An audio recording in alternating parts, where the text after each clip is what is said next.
എന്തിനാ അഭിഷേകം പറയുന്നേ? രണ്ട് കൈയടിച്ച് അന്യഭാഷ പറയുന്നത് മാത്രമാണോ? അതിന്റെ അപ്പുറത്തൊരു പദ്ധതിയുണ്ട്. ഈ അഭിഷേകത്തിന് മാത്രമേ ഇനിയും വരാൻ പോകുന്ന വലിയ വിപത്തുകൾ നിങ്ങളെ രക്ഷിക്കാൻ കഴിയത്തുള്ളൂ.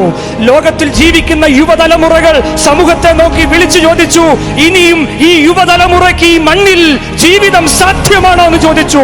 നമ്മുടെ ആത്മീക തലമുറകളും ദൈവസഭയോട് ചോദിക്കുന്നു, വിശുദ്ധിയും വേർപാടും പാലിച്ചുള്ള ഒരു ജീവിതം ഞങ്ങൾക്ക് സാധ്യമാണോ?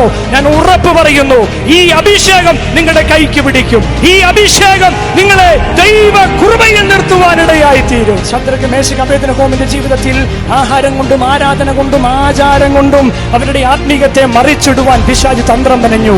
പക്ഷെ ദൈവ കൃപയുള്ളവൻ ഉറച്ചു നിന്നു. ജോസഫിന്റെ ജീവിതത്തിൽ ചെറിയ വിട്ടുവീഴ്ചയ്ക്ക് തയ്യാറാകുന്നത് കൊണ്ട് വലിയ വില കൊടുക്കേണ്ടി വന്നു. പക്ഷേ അവന്റെ മേലുള്ള വാഗ്ദത്തം കാലത്തിന്റെ പൂർണ്ണതയിൽ നിവർത്തിയാകുവാൻ ഇടയായി തീർന്നു. സുവിശേഷത്തിന് നിങ്ങളെ പ്രാപ്തരാക്കി മാറ്റാൻ ശക്തിയുണ്ട്. പൗലോസ് പറഞ്ഞു, ഈ ദൈവത്തിന്റെ വചനം നിങ്ങളെ പ്രാപ്തരാക്കി മാറ്റും. ഈ ശക്തി ഏറ്റെടുത്തുകൊണ്ട് എനിക്ക് രാജ്യത്തിന്റെ അറ്റത്തോളം സാക്ഷിയാകണമെന്ന് എത്ര പേർ കൊതിക്കുന്നുണ്ട്? നിങ്ങളായിരിക്കുന്ന മണ്ണിൽ ലോകം നിങ്ങളെ ചൂണ്ടിക്കാണിക്കട്ടെ, ദേ പോകുന്നു യേശു.